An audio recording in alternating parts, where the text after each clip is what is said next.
Okay? Okay, thank you. Public communication, agenda and non-agenda items. Any person wishing to comment on agenda and non-agenda items may do so. Please step to the, well, can't do that. Complaints against specific district employees should be resolved through the district's personal complaint procedure. The right to address the board does not exempt the speaker from any potential liability for defamation. The proceedings of the board are recorded and are part of the public record.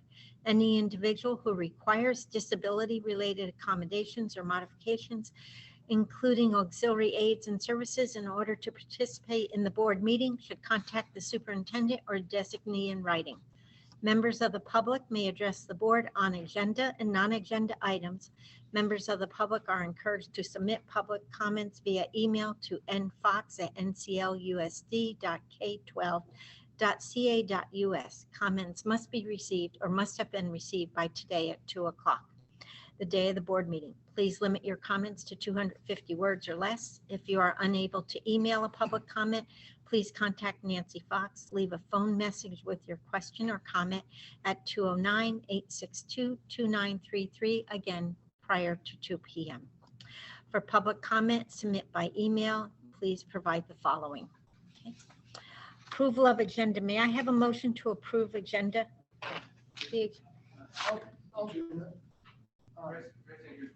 Yes. I may have been out of the room. Did we skip the flag salute? Oh, no, we do. Thank you, Mr. Bazar. Hey. No. Hey, ready, begin. I pledge allegiance to the flag of the United States of America and to the republic for which it stands, one nation, under God, indivisible, with liberty and justice for all. Thank you, Mr. Bazar. Okay. And I do have an action to report. We received a letter of retirement from Mr. Randy Philpott effective in June 2021. May I have a motion to approve the agenda? I move we approve the agenda with the removal of consent item D, the school nurse job description, for separate consideration. Okay. May I have a second? I'll second it. All in favor? Aye. Opposed? Okay. Information discussion items. School of the month is Hunt Elementary. I believe we have a video.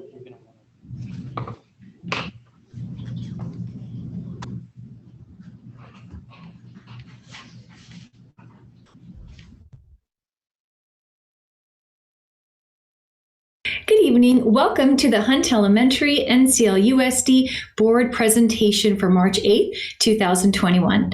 My name is Donna Williams, and I'm the principal of Hunt Elementary, and I would like to take you on a virtual walk of our Hunt community.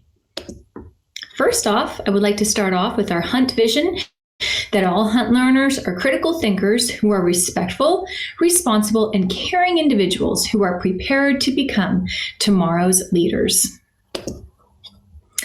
At Hunt Elementary, we have monthly virtual assemblies to celebrate our students' academic progress, their progress on our digital platforms, and their demonstration of the monthly character trait.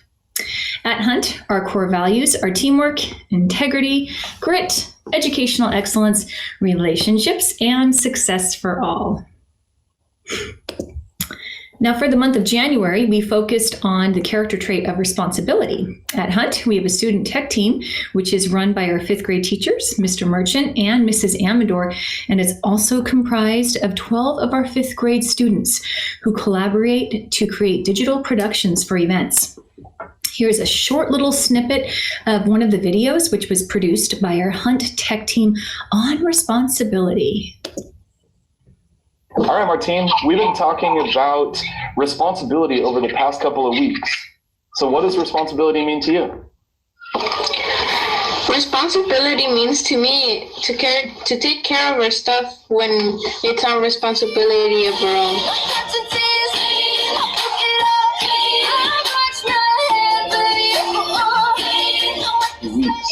What do you do to take responsibility in your life? The responsibilities I take is to clean up after myself and vacuum.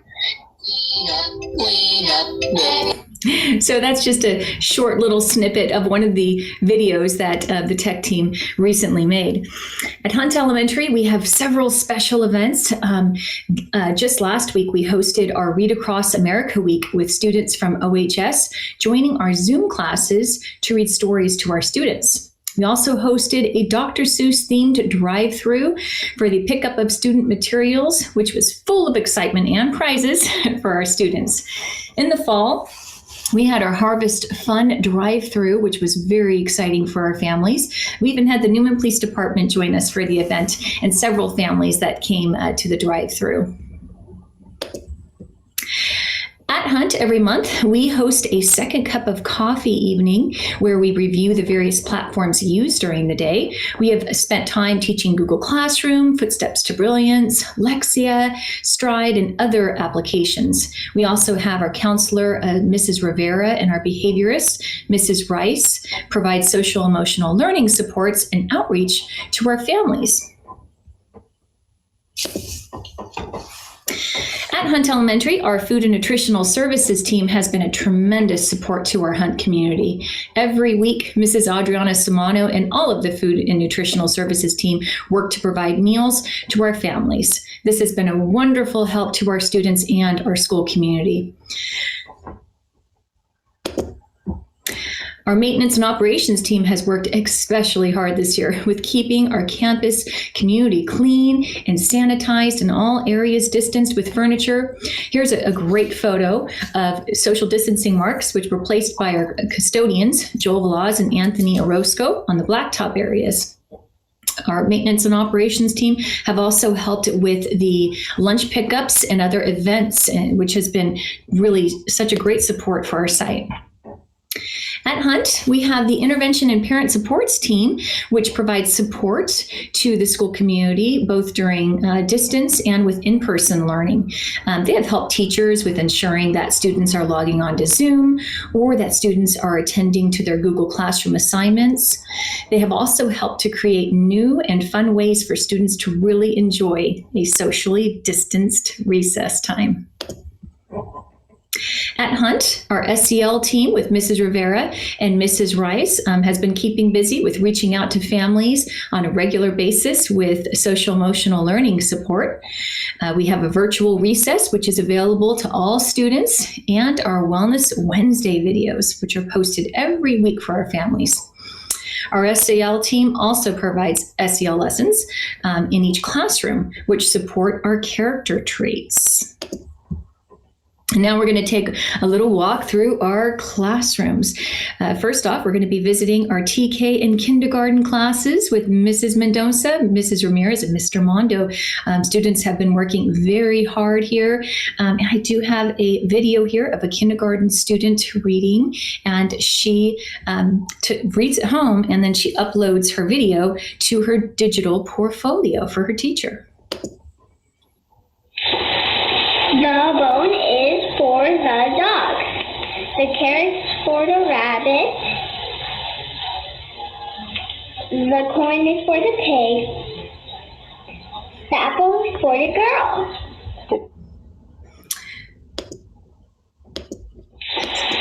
So now we're going to move over to first grade.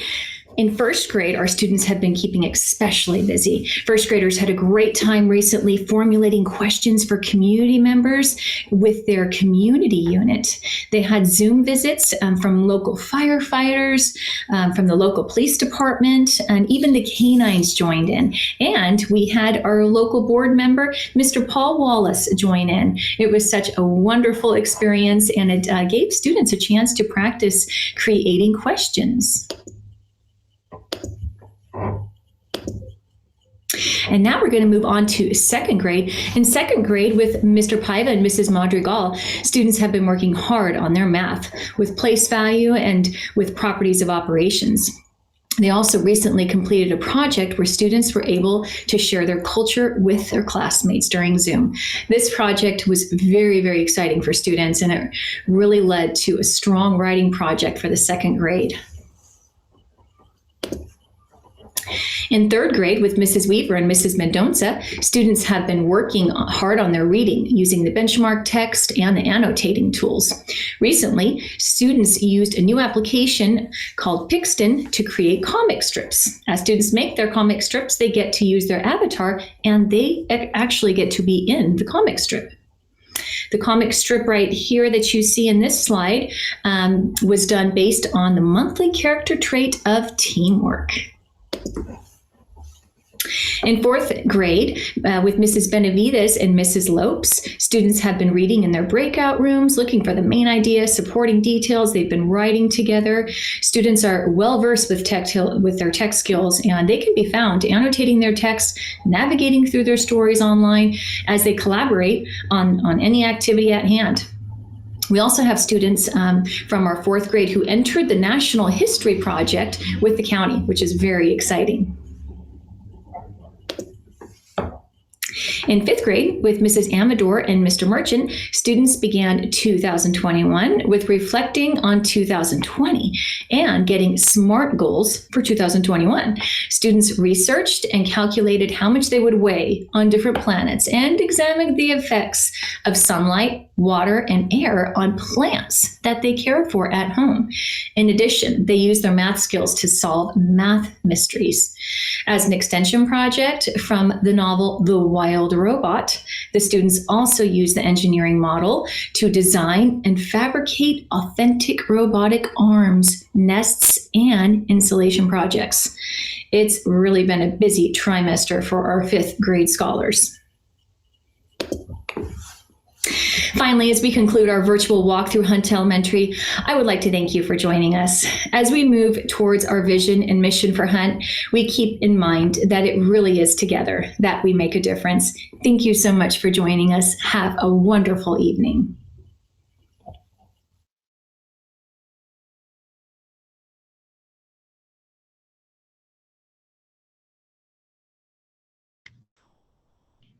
That was a very interesting video. It's nice to see all of how involved our children are. The student representative is Mr. Garcia. He's on. Okay, because I don't see him on mine. Mr. Garcia? Maybe I go. Hello, yes. I cut out of the Zoom for a while. My Wi-Fi has been really weird on my Chromebook lately, so I'm zooming in from my phone. So yeah, all right. So of course, as we all know, school is projected to return on the 22nd of March, originally 15th, but of course it was postponed. So currently teachers and students alike are in the progress of getting ready to come back. Today and tomorrow are planned asynchronous days for teachers so that they can prepare their classrooms and reorganize their schedules for the remainder of the year, just to make sure everything is going all right. So that's what's been going on in that regard. Students are currently just hearing back from scholarships and from certain schools. We're honing in on the end of college application season. So it's very exciting to see where everybody else is going. Seniors are also able to do their senior quotes and their senior and the Hall of Fame for the yearbook this year, which is super exciting. They recently submitted the senior project along with their community service hours. So that's going to also be a huge determining factor for students and get them some really good experience on the real world. Clubs are currently still going on, and a lot of us are rerouting our plans for the remainder of the year to figure out whether we'd be able to do any type of in-person events. If we want to continue at the rate that we're going, how are we going to, manage it with the hybrid model that's, currently in plans. So I think that this is going to be a very exciting point of the year because once again, you're going to see a lot of ingenuity and creativity come out of these students who already have a lot of innovation, for this year. So seeing how they're going to be able to manage the hybrid model is going to be really cool. Sports are up and running, so that's very excited. The prom committee is finally starting to meet because as of now, there is a scheduled prom. What it'll be, I'm not entirely sure, but there is a prom. So there's that notion to look forward to. The Tosca Scholarship is due this month as well. Overall, it's the end of third quarter. It's been a very long quarter. I think I speak on behalf of not just the students, but the faculty in general. This has been the third quarter tends to be the longest. Even though February was a very short month, it's just been, assignment after assignment and alongside other duties that students have. So I think that we're all just really excited to see what the remainder of the year looks like. Sorry, I'm running over my words. And overall, yeah, enjoying the Monday. Thank you, Mr. Garcia. Does anyone have any questions for Mr. Garcia?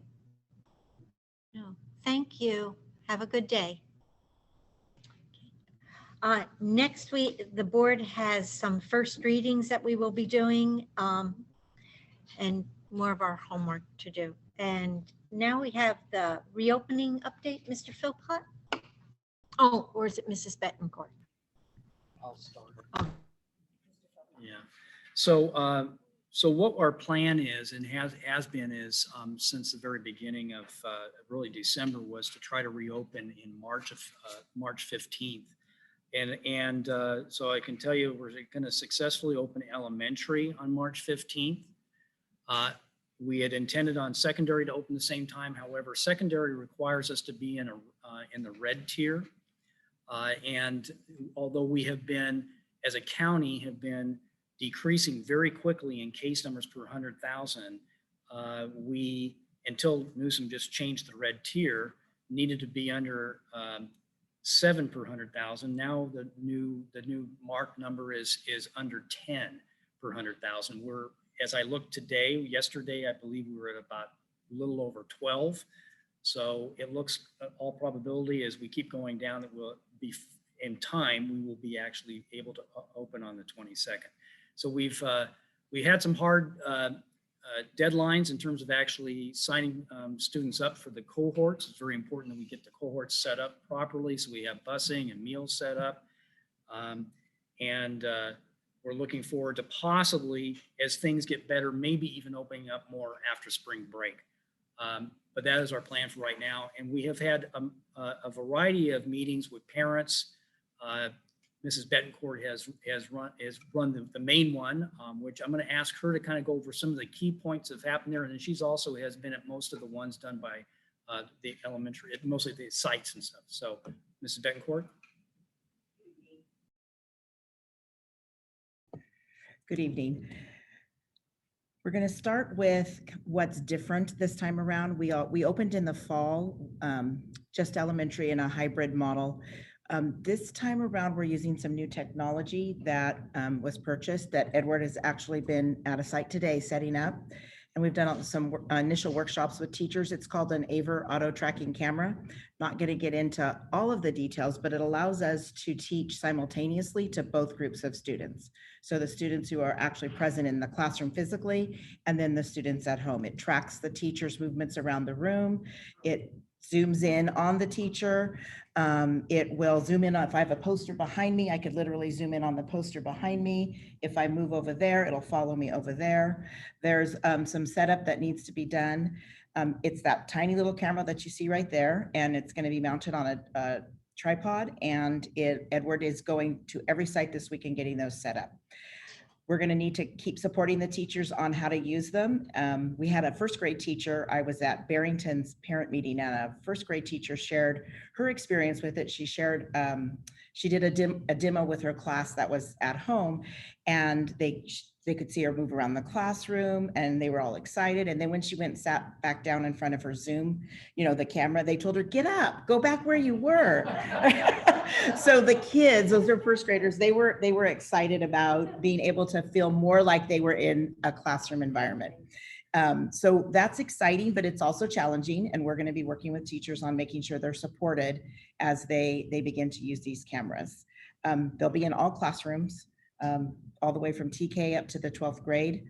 And we'll be getting that. Hopefully everyone will have theirs installed by the end of this week. So they'll have a high school will have a little bit of time to play with it, and junior high before the kids actually come back on the 22nd. It gives you a little bit of a sample there of what it looks like in that slide. So the model's a little bit different. This time around, we're going to be using what we're calling a blended model. Concurrent, there's a lot of terms for it, concurrent instruction, high flex instruction, but basically whatever I'm teaching in the classroom to the kids who are physically present, this camera is allowing me to bring those other kids at home into the classroom. It's not like physically being there, but we're hoping as we get more acclimated to this camera, it's going to provide a more engaging environment for the kids who are learning from home. So they will still be assigned to a cohort. So some kids will be coming Monday, Tuesday, and then other kids will be coming, another group of kids will come Thursday, Friday, and Wednesdays will be an all distance learning day. So the elementaries have been working diligently, and the high school and the secondary, they have a little bit more of a cushion to get those cohorts all set up, notify parents. We're working with the bus company today on the routes for the kids that are returning. So that's just been, it's been a busy last couple of weeks for the sites and our district office too. We've really all year long, and this has been a major push from Mr. Philpott, and we really are trying to get teachers to focus their instruction on the most important standards for those students to be prepared for the next grade level. We have a lot of standards. Some are priority, some are ancillary, and some are supporting. We really want to make sure there are certain things kids can do and spend our time there before they go on to the next grade level. I think that also provides teachers with an opportunity to feel like they don't have to cover every single standard, and how they can maybe combine things and make things more efficient in their classrooms. So we're still working on teachers with that, working on that. Students will do a grab and go lunch just like the first time around at all sites. And then there will be afternoon time and instruction will continue. That's where at the elementary, teachers may be doing small groups. They may be meeting with individual students. Students will still get their resource services or any special ed supports they need. That could be in the afternoon. Parents, you can contact parents. And site admins will be working with teachers to make sure that that is a productive time for students, and also that teachers have time to plan and make sure they're prepared for their next day's lesson. I think, we're excited to come back, and I agree with Mr. Philpott. I'm hoping we can offer more to our students after spring break, but we're somewhat dependent on other people for that decision. But the teachers are working extremely hard. So is the site admin, and our job is to support them. So that's what our focus has been. I have a question. Do I need to unmute you, or if I just talk? Do I need to mute? Unmute. I mute. Okay. Okay, it's not that important a question, but I was just trying to visualize this. If the camera's following the teacher and she's walking around the room, he or she, and then a question arises in the classroom, I could imagine a child just puts their hand up and says, hey, what about this? From home, one of the kids that's watching at home, do they like touch their computer or say something or unmute themselves? Or how do they get the attention of the teacher if the teacher's not sitting in front of the computer, if she's walking across the room, say? So one of the things that we're encouraging teachers to do is have a second monitor available where they can actually see the kids. If I'm instructing, I could actually put my kids up on a screen that are at home, kind of like a Brady Bunch grid. Yeah. So I can see the kids at home, but so can everybody else in the classroom, and the kids at home would be able to then see the kids at school. Okay. You could actually have a discussion that, back and forth with the kids. Also, if the camera will track wherever the teacher goes. So Edward sets them up by height. So if a little one passes by, it's not going to track that little student. It's going to try to track per a height. Okay. There's like over 5 feet or something like that. I have seen it in action. We've tested it out in different sites. You get a great picture at home. You can do a picture within a picture, so you can see your friends and the board at the same time. We're telling teachers to start slow, get acclimated to the new technology, and then they can build as they go along. But kids will be able to see kids will be able to see their teacher, and teachers are that is going to be the most difficult part, is monitoring both groups. Okay. So we're going to have to work with teachers and support them with that. As a follow-up question for the high school students, it seems to me that the practice in some classes have been not necessarily to have the monitors on the students, if that makes sense. In other words, the camera's not on or the video's not on, I've noticed. do we have any kind of district policy concerning that or school policies about that? We had a discussion, we met with YOLO teachers last week, and we're hoping that the fact that they can interact and see the classroom and their peers might encourage a lot more students to turn on their cameras. Okay. They're still, they're still not sure. They don't want to make a hard and fast rule right now. There are lots of reasons kids are not turning on their cameras. But we're hoping that this new technology and them being able to watch the teacher move around the room and get a close-up on the whiteboard is going to encourage more kids to turn on their cameras. We had some of those discussions with the YOLO teachers about using the cameras, about kids engaging more in the technology with the camera in the room. It'll still, we'll have to wait and see, but we're hoping that we can encourage more kids to turn on their cameras. Okay. Mrs. Betancourt, what are the hours for elementary and for the junior high and the high school, or have we set them in yet? They each have developed a schedule, and elementaries will pretty much be following the same schedule as the first time in the fall. So I'm going to give you Hunt's schedule because it's so right on there, about 5 minutes. 8 to 11:30 we'll start kinder release, and then from 11:30 on we'll probably release the older students at 12. So about 8 to 12, grab and go lunch, giving them time to get home, have a break, and then they will also have instructional time from about 1:30, 1:15 to 2:30ish, I believe. High school will do the same schedule, and in the afternoon, the teachers will have time to meet individually with kids who may want some time with the teacher after their class that day.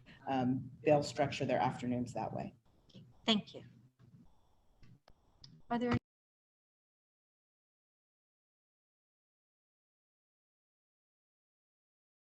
Thank you, Mrs. Betancourt. Let's see. Okay. Consent calendar. The consent calendar items are routine in nature and usually do not require board discussion. Individual items may be removed by board members and presented for discussion and separate action. The consent calendar will be adopted by a roll call vote. And letter D, approved school nurse description, is a little bit later. May I have a motion to approve the consent calendar as is, with the removing of? So moved. I'll second that. Mr. Bazar? Aye. Mrs. Hurst? I have to unmute. Aye. Aye. Mr. Snodderly? Aye. Mr. Wallace? Aye. And Mrs. Conforti votes aye. It's 5-0. Okay, we have approval of E-rate Category 2 equipment bid, and may I have a motion to accept that? I'll make the motion. May I have a second? I'll second. Mr. Bazar? Aye. Mrs. Hurst? Aye. Mr. Snodderly? Aye. Mr. Wallace? Aye. And Mrs. Conforti votes aye. It's passed 5-0. Consideration and acceptance of NCLTA Sunshine Proposal to Newman-Crows Landing Unified School District for the 2021-22 school year. May I have a motion? So moved. May I have a second? I'll second it. Mr. Bazar? Aye. Mrs. Hurst? Aye. Mr. Snodderly? Aye. Mr. Wallace? Aye. And Mrs. Conforti votes aye, 5-0. Approve second interim budget. Mrs. Mendoza?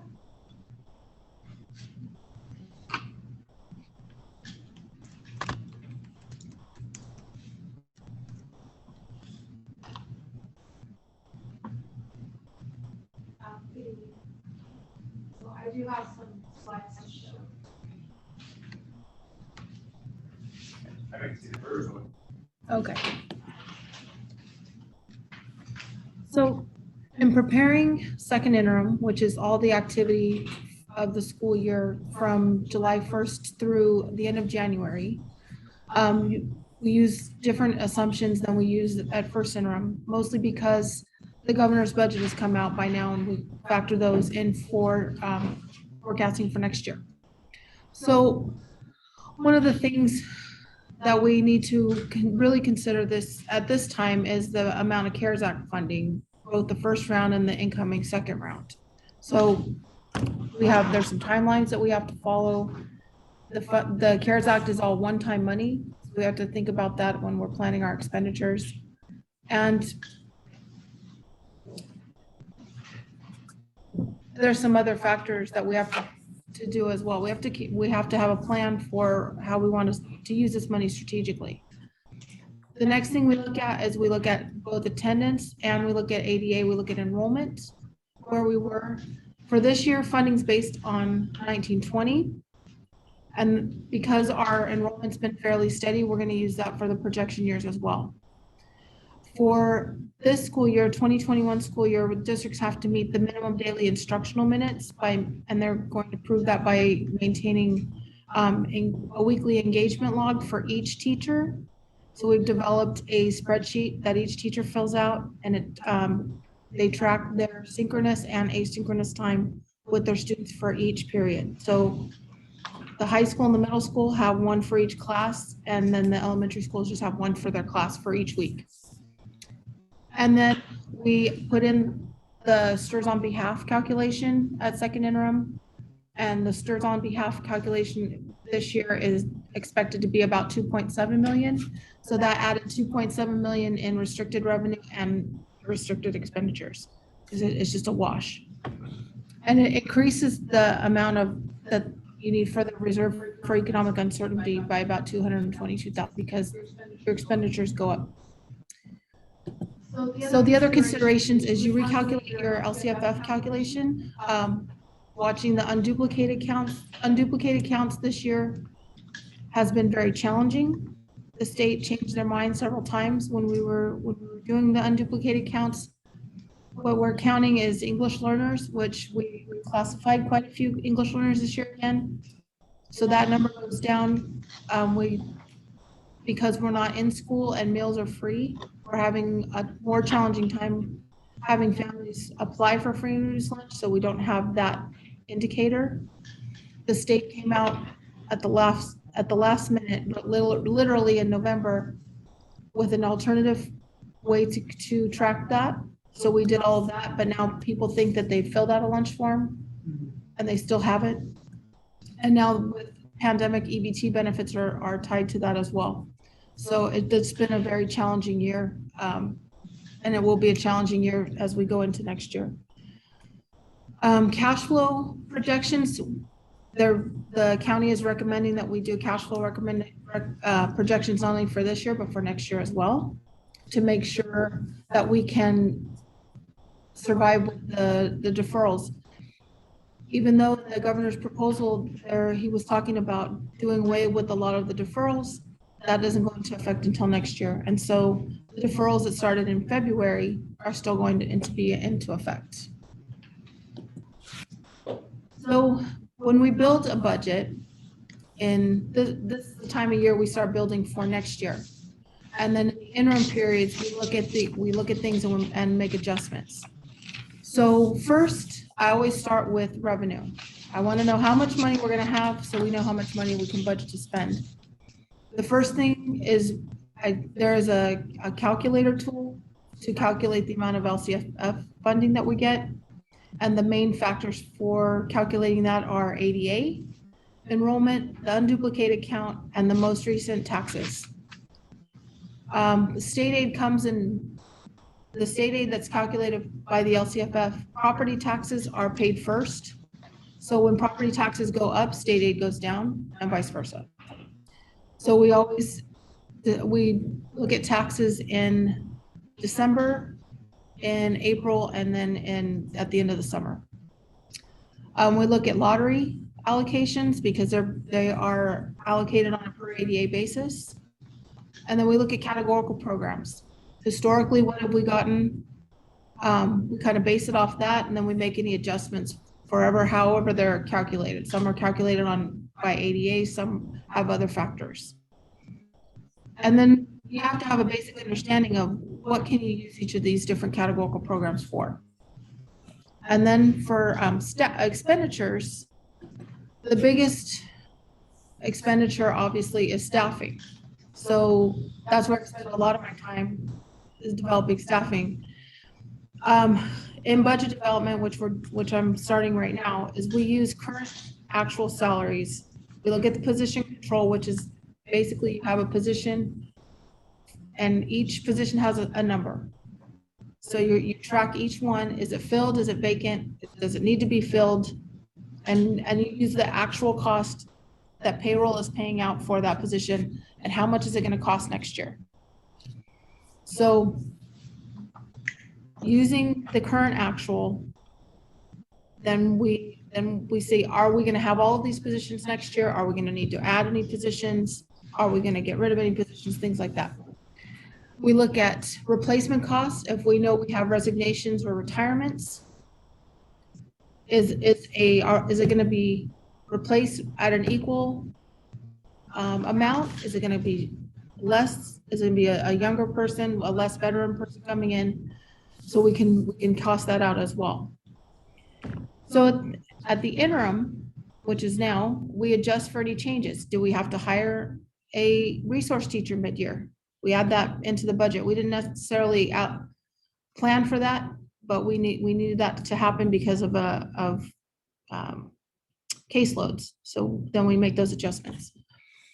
When we're also talking about staffing, we always look at sub costs, stipends, extra duty, all of those things are part of staffing. And then we go into statutory costs.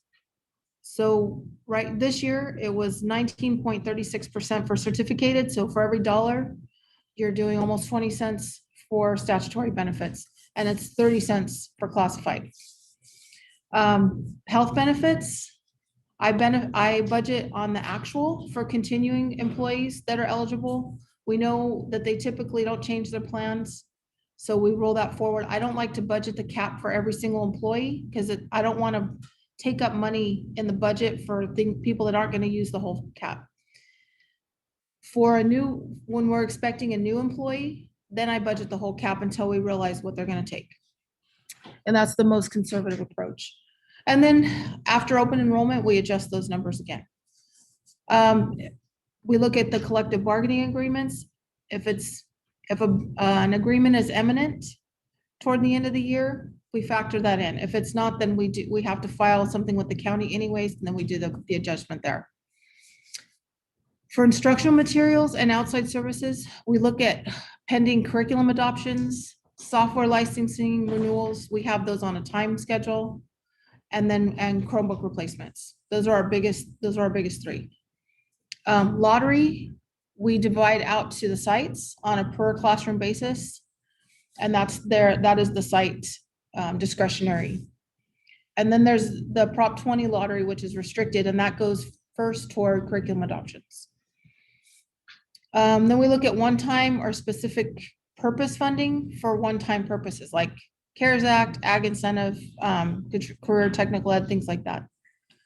And then the outside services include our vendor contracts and utilities, which we look at. We add CPI to that and go from there. Then we look at special education. We look at caseloads, so we make sure that our staffing is adequate. If we feel like we're going to have an uptick at one site, we look at adjusting where people are housed.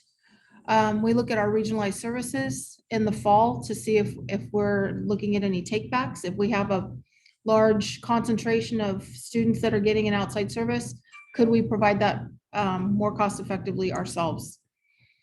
And then we make adjustments for fee-for-service programs because different regionalized providers adjust their rates in November and February. And then capital expenditures are anything over $5,000 or facility improvements. And we look at a maintenance schedule. We do so many classrooms a year for carpet replacement. We look at the vehicle fleet. We look at all of those different things and what other projects are upcoming. So that is what goes into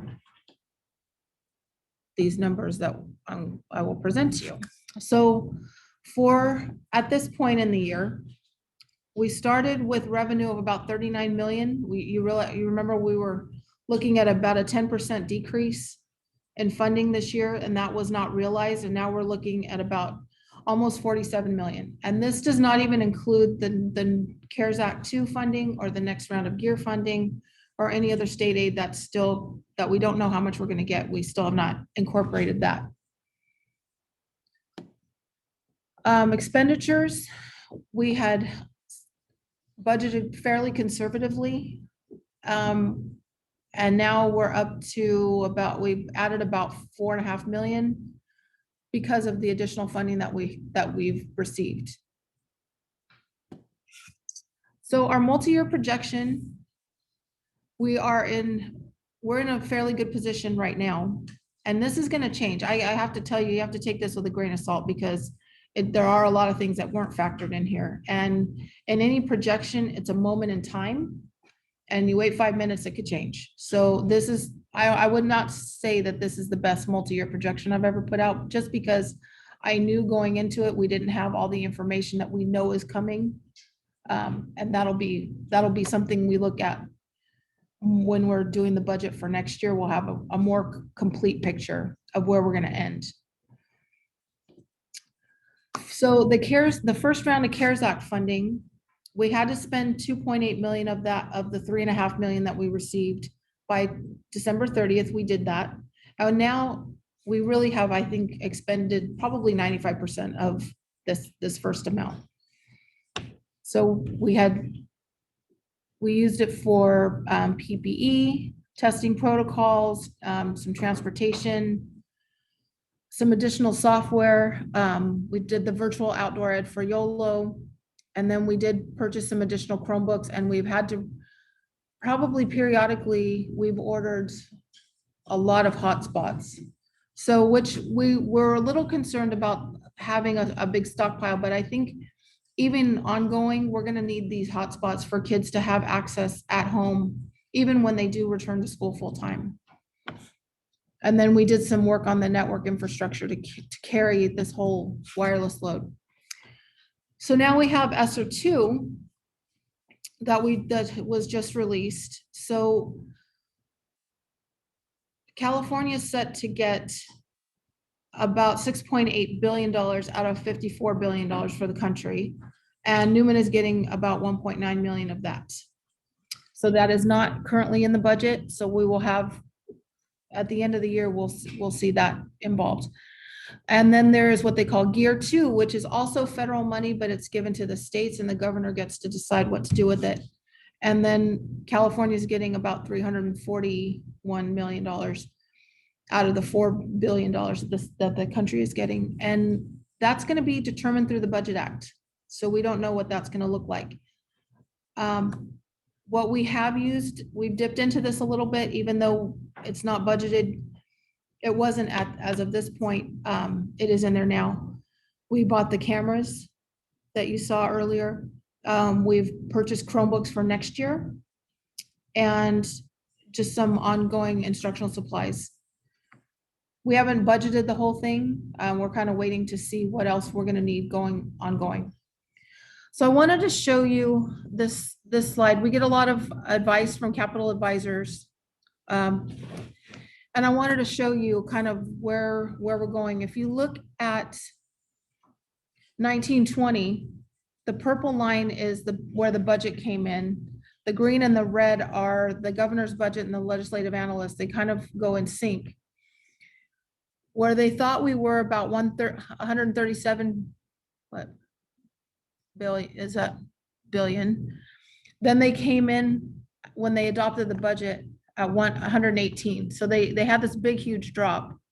But now the actual is actually on a trajectory to be at the back at the green and red line. So we're way back up there. So you're going to see these huge variances where we thought we were going to get this big cut. That wasn't realized. So we cut our expenditures and we're going to end up with a large fund balance because we cut our expenditures. Now we got this big influx of dollars. Cash flow is always a big consideration. Our January budget proposal proposes eliminating most of the 21-22 deferrals, except for the June to July, but not for the current year. So the current year and the out year cash flow projections still have these deferrals built in as a precaution. In the January proposal, there's a 3.84% COLA proposed, which is, it's basically the COLA that we didn't get this year, plus the COLA for next year, and it's compounded. So, and then about 1.5% to other categorical programs. Not every categorical program will get it, but some of them will. And then CalSTRS and CalPERS, they keep applying additional funding to buy down the employer contribution rates. So looking at CalSTRS, this year, the rate is 16.15, and they're looking at reducing that. It was supposed to be 18.1 next year. Now they're looking at making it just under 16% next year. So a savings of about 2.18%. And then for CalPERS, another savings of about 2.2%. Now you take that and keep that in mind. It used to be 13%. So it's still a huge gain, but it's a little bit of saving off the projection. So I did a slide to show you what that translates to when you're talking about payroll costs. So for CalSTRS, if you had payroll costs of $1 million and an 18.4% contribution, to be $184,000 per $1 million of payroll. So from a savings from 18.4%, which is what it was supposed to be this year, to 16.15%, is $22,500 savings per $1 million of pensionable salary. And you figure you have about $14 million of STRS salaries, that goes a long way. And then next year, the same thing, 18.1, it was supposed to be 18.1. They're saying it's going to be 15.92. So that's another 21,800 per $1 million of pensionable salary. So these compounds year over year. Granted, STRS used to be 8.25. So I mean, it's not jumping up and down news, but this kind of savings is substantial. And then I gave you an example for CalPERS. Again, which used to be about 13%, now it's looking at being about 20% instead of 23%. So these are substantial savings. We don't have as much PERS salaries, probably about 4.5 million, I think, but it's still a considerable amount of money when you're looking at savings and looking at other salary issues. Does anyone have questions? Well, okay, let me mute. You don't have to go back to the chart that you had, but you had the divergence between their original projection, which was that we needed to sharply cut the budget, which we did to some extent, and then what materialized where the lines in fact were increasing the budgeted amount that we're receiving or that we should receive. At least what I've read is that was largely because payroll taxes, at least for the rich, continued to bring in income. And they had originally projected that there would be this disastrous drop in income. Yes. And certainly some people have experienced a disastrous drop in income. My comments shouldn't be taken to say that nobody has been hurt by the COVID pandemic. Obviously, many people have been financially in addition to their health. But is that right, that the basic reason that we've got this extra money is because, at least for the wealthier individuals in the state, payroll taxes are still coming in? Yes, personal income tax is a huge part of the state budget, and that's a lot of that has been, it's a good and a bad thing, because when you do have a high unemployment rate, then, and so much of the budget is dependent on personal income tax, then that becomes a big risk factor. We didn't see that the way that the way they anticipated. And so, yes, we did have, there was a surplus. That was kind of a surprise. I also think that they anticipated that in the wrong time frame. Okay. It may be more of an effect next year, Well, not so that- much this year. I wanted to ask a follow-up question about that. Is realizing that they got it wrong last time, but are they predicting that it will continue higher, or are they saying they don't know, or are they saying that they? Well, they're saying it's think kind of in a year or level. two it will come down, and if it does, why do they think it would come down? Well, it depends on how fast the economy recovers and the unemployment rate recovers. That kind of remains to be seen. Okay, because it seems to me it's all tied in with the higher earners. Yeah. If higher earners continue to be employed, then it's Then it's looks okay. good. If for some reason higher earners suddenly stop earning money, and I don't know what that reason would be, but it's happened before. Or leave the state. Yeah, or leave the state, or do some, sell all their houses. So the stock market falling, because personal income tax is big on capital gains. So if the stock market falls, people stop cashing in huge amounts of stock options. And that at that very tip peak drives a huge amount of our income in the state. All right. Thank you. Mrs. Mendoza, about the STRS and the PERS, I mean, they've gone down where we were, not as much as we'd like them to go back to the original. But could the state automatically go, okay, it's going up now without a big, giving us a fairly good forewarning? Well, from what I understand, they have to vote annually to put it in statute, and then it goes from there. And it just depends on if the whim of the governor, if they want to put money toward buying down the employer contributions. They've done that the last couple of years where they've kind of prepaid, and it looks like it will go through at least 22, 23. Go through 21, 22, and then possibly into 22, 23 as far as being able to shave off 1% or 2%. Now, listening to the news and what they're saying, that we're supposed to get more money for education, partly from the federal government and whatever. That's not, we don't really know what's going to happen about that. It's kind of like, we'll let you know in whenever. Well, the CARES Act too, we know what we're getting. Mm-hmm. The gear portion that the governor will put out, that's going to go through the state budget appropriation. So we won't know that probably until the budget's passed. We may have an idea of what's been proposed or what's going to go through trailer bill language, but at this point, we don't know. I've also heard that the ADA that we are supposed to get for our children going to school is way behind getting our payments for that. Is that true? Well, there's deferrals, which started in February. So every month that we're supposed to get 9%, we're getting about half of that. Right. And then we'll get a big true up in July. So then next year, they will start bringing that back July, August, September, October, refunding us for what they owe us for this year. So we're going to get about, I think, 75% of the cash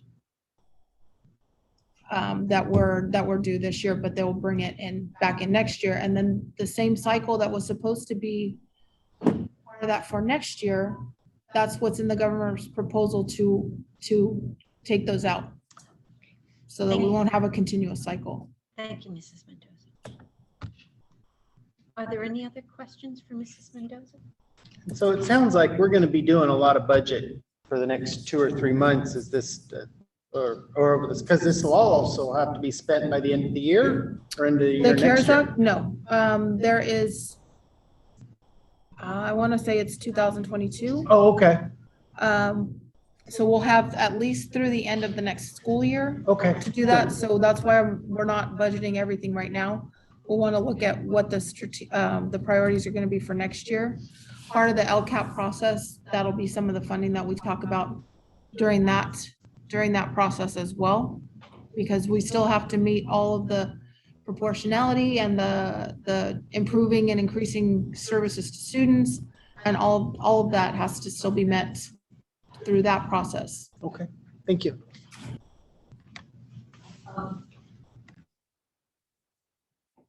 I just want I just wanted to say that as nebulous as everything is, I really commend you on trying to keep us abreast of everything that's going on because it's so changing. So thank you very much. Yes, it is. Mrs. Mendoza, I had a parent ask me and I couldn't answer it. They said, since we do not have buses running, are we paying a bus company for their services? And if not, are we accruing that money in another account for future whatevers, they said? Well, so for the time period that since what, December, when we went on vacation, we have not paid them. So when we're not using them, we are not paying them. We'll be paying them starting up for when we start next week. So that savings that we're realizing, I kind of swept that back into the fund balance. We accrue interest on our unrestricted, any money that's sitting in the unrestricted account. The county does pay interest out of the county pool. So, but we will look at, I don't like to leave money budgeted that we know we're not going to use just to sit there. So that was adjusted at second interim, knowing kind of where we were going to be for so what basically we get 216,000 from the LCFF for home to school transportation. That's just, and we get the same amount every year. We may not spend, we probably will spend under that. And this is the first time in my career that we've spent under that for transportation. So, which is nice now to have a contribution to that program. So. Thank you.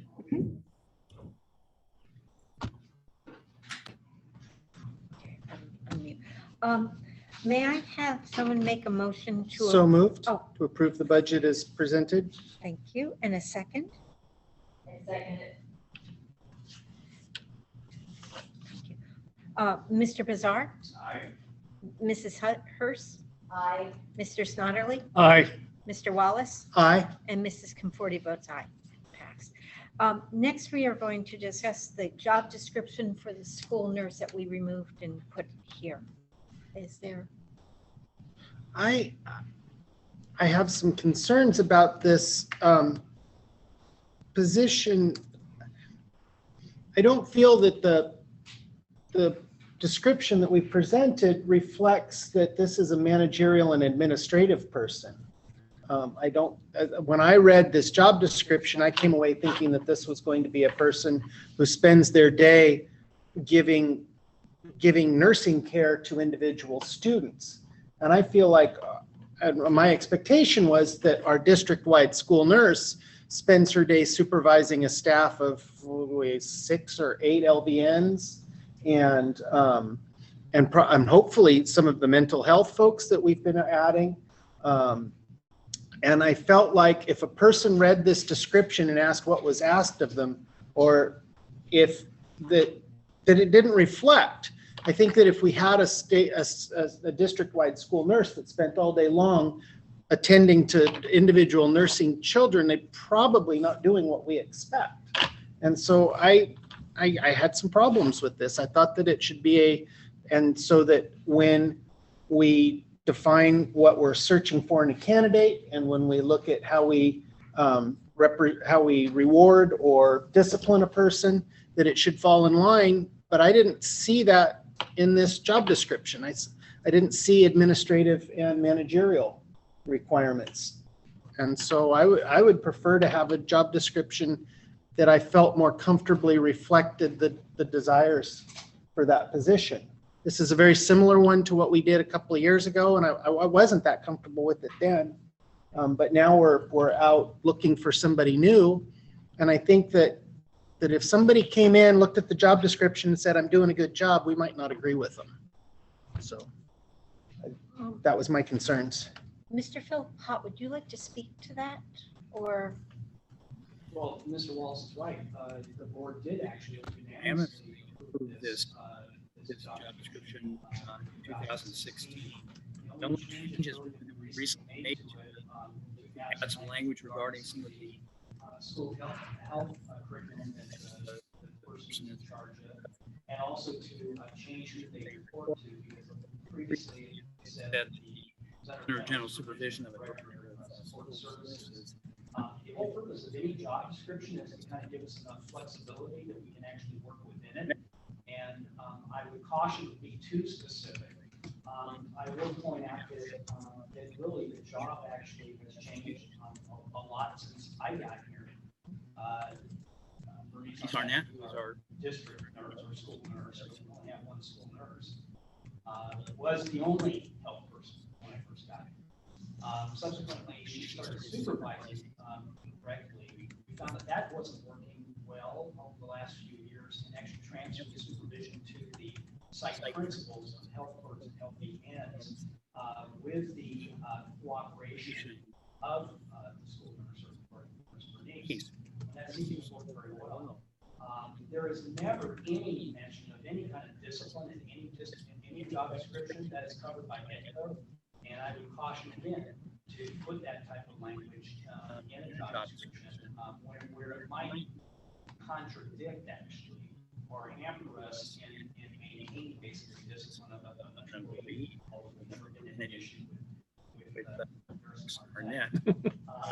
So I think really the other thing I can share with you is that when Mrs. Arnett met with me prior to her retirement plans, she handed me a folder that actually had the CTC requirements and also basically some suggestions and stuff which we implemented in this, but really was already covered.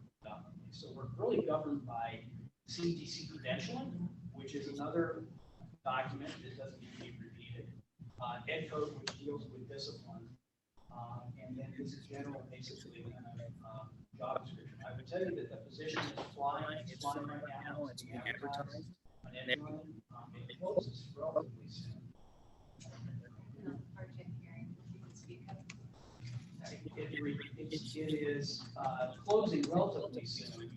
I believe we have about 5 applicants that actually right now on paper appear very qualified. Not all of them have school experience, but Mrs. Arnett did not have school experience 14 years ago when she came to our district. That's one of the reasons why it does say on her preliminary school nurse potential or ability to obtain a preliminary school nurse potential. Very unlikely that we'll find somebody that actually a credential with CTC that is applying thus far. I don't believe anything out that actually hold a credential, but they all are RNs. So I truly believe, and I know that Arnett actually looked at this. We believe this is adequate, basically, in terms of advertising. We posted this particular job description. It was posted on Interim. We advertised 5 candidates we currently have. I get the impression that that's a pretty good candidate. In fact, I would share with you that one candidate that I happen to know gave me my second dose. And I seem to be okay. I recommend that we keep it as is. Quite frankly, depending upon what might happen with a new superintendent leadership, we might want to revisit it at some future time. Yeah, we can revisit it. Yes. Thank you. And so as of now, we'll keep, it may have a motion to keep the job description that we have. So may I have a motion for the present time to keep the job description? I'll make the motion that we accept this as stated. And I second it. Mr. Bazar? Aye. Mrs. Hurst? Aye. Mr. Snodderly? Aye. Mr. Wallace? Nay. And Mrs. Conforti votes aye, so it passes 4-1 and 1 nay. Okay, thank you. Okay, next, our future agenda items. Our School of the Month will be Von Renner, Administrative Professionals Day, School Nurses Day, Classified Employee Week, and Day of the Teacher. What is the date for the Day of the Teacher? Do we know? I mean, okay, I'll look it up. Thank you. Mr. Philpott, your report? Well, normally I would say that this is a little unusual. I'm a little bit lost for words. Evidently lost for a lot of words. Yeah, this is unusual for me not to be, to have at the moment's notice anything to say. And I think it's best if I read not the entire letter that I wrote regarding my retirement, but just the ending of it.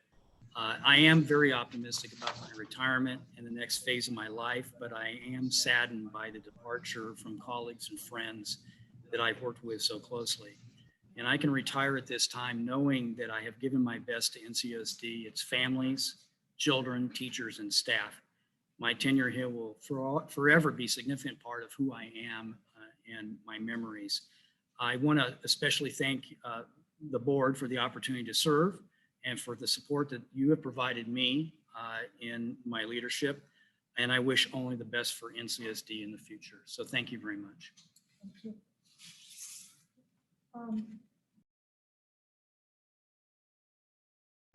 Mr. Bazar? Unmute. Well, I want to congratulate you on your retirement, and I think we'll have several opportunities over the next few board meetings to speak about you and I don't know, congratulate you again and tell you how thankful we are for the services that you've rendered to the district. I think I probably speak for most people when I say I'm very sad to see you go, and you're not actually going yet, and you're not going to go until June sometime. But you've led this district through some very tough times, and you know, I personally am troubled the way COVID has gone, but I don't think it's your fault or anybody else's fault. I think we've done a better job than many have, maybe than most have done. It's just a sad period in some sense. And in one sense, I'm sad that you're retiring at this moment only because people might remember all the COVID stuff and not remember the accomplishments of the first, 7 years or even more than that. So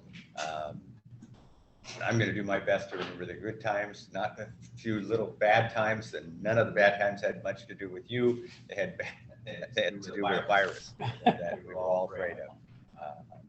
But again, I'll just say congratulations. And I think we'll talk more about you and to you in the next few board meetings. Mrs. Hurst? Okay, I'm going to try to be loud enough for those people who are having a hard time hearing out there. I too am sad to see Superintendent Philpott go, and I will remember all the good things that he's done for our district, and hope that we can find someone that can continue with all the good things that he's done with our district. And just want to say, good job on everybody's part. I mean, people are just hanging in there in a very surreal time. So that's about it. Thank you. Thank you, Mrs. Hurst. Mr. Snodderly? I'll just say you did good. And whatever your plans for in retirement, make sure you write them down in pencil, because I found out that they change very quickly. So I do appreciate the rest of the staff. I got in on some of the Zoom meetings with parents that you guys were doing. Oh my gosh, some of the parents, I won't go into that, but some of the people that you had to answer to, it was interesting. So we did good. The board, I know, is going to do a good job, try very hard to find a superintendent. May not come up to the level, but we'll do the best we can to get somebody and fill your shoes. That's all I have. Thank you, Mr. Snodderly. Mr. Wallace? I want to echo both the warm feelings for the good. Unmute. want to echo the warm feelings for Mr. Philpott and as well the warm feelings for Mrs. Betancourt, Mrs. Mendoza, Mrs. Fox, who've all stepped up. We're really blessed with some incredibly powerful people that do really great work for our kids. And I want to recognize that. I wanted to recognize something that Mrs. Betancourt had said, and she talked about concentrating on the most important of our of the tasks that we need to teach. And that was something that we came back from model schools with. And I just really wanted to put my support as a board member behind giving our teachers the professional judgment to look at what's most, because every skill that we have to teach is not of equal importance. And we really need, we're doing a better job for our kids when we let our teachers and our administrators say, hey, look, we're going to concentrate on this. And I want to put my voice as a board member behind what you guys are doing and give my support to the teachers that are sitting there going, you know, I think we're going to skip this lesson because they really need some help on that, and then they're going to need that next year. So that's good. That's important. Wider area stuff. We had a Association of Stanislaus County School Boards meeting, and we are looking at a September 23rd, getting back to meeting people again. You know, I think most of us have started our vaccines, and so we're tentatively thinking we're going to have an in-person meeting in the fall. Some of that may be focused on trying to support our kids, you know, maybe having, you know, students come that History Day was thrown out, you know, a chance for kids to be able to, with kids being on distance learning, they're maybe not as interested. You know, Rotary's having trouble getting some of their speech contests filled. You may see your Association of School Boards throw some money behind prizes to get kids interested or something. You know, probably not so much $200 for the kid that wins, but maybe $25 for every kid that enters or something. We'll be using some of your dues for something like that. And then looking at getting together in the fall, whether that's some training. We're going to have some tough things to overcome. We may need some training of how to tackle this stuff. Maybe it's you know, getting something that you know, students can show up and show off what they've done, but we're looking at that. And then next week is CSBA's Legislative Action Day. I know that they're doing those by remote meetings, so if you guys are interested in talking to your legislatures, I haven't got the dates when we've got our particular legislators, Adam Gray. Yeah, so anyway, drop me an email or something like that. I'll make sure I let you know when it is, but it'd be sometime next week. There's a couple of Zoom meetings. And the same thing, if you have an interest in Salida, let me know and we can figure out, Stephen can help you figure out when you guys are meeting. And that's what I have. Congratulations, Mr. Philpott. Go out with your head held high because you've done a good job here. Mr. Philpott, again, thank you, but you've given us extra work to do. I mean, we now have to really put our nose to the grindstone, trying to find a replacement for you. We appreciate all that you've given us. Hope you have a great time, enjoy and relax not until after June. Or not until the middle of June. The one part that I'm really excited about is for our seniors, like Mr. Garcia Diego was excited about getting back to school and how the prom will go. At least the ending part of his senior year their senior year. Hopefully we can make it really exciting for them. It's hard to think that it's almost the end of the year. I can't wait till the Zoom is over. And thank you, board members, for dealing with all of this too. I know I'm not the most technological person, but I appreciate all your help over the last year. And I appreciate Mr. Philpott for allowing me to interfere with him, and Mrs. Fox also. But thank you and have a good night. May I have a motion to adjourn? I'll make the motion. May I have a second? All in favor? Aye. Opposed? Be safe and see you next week. Awesome.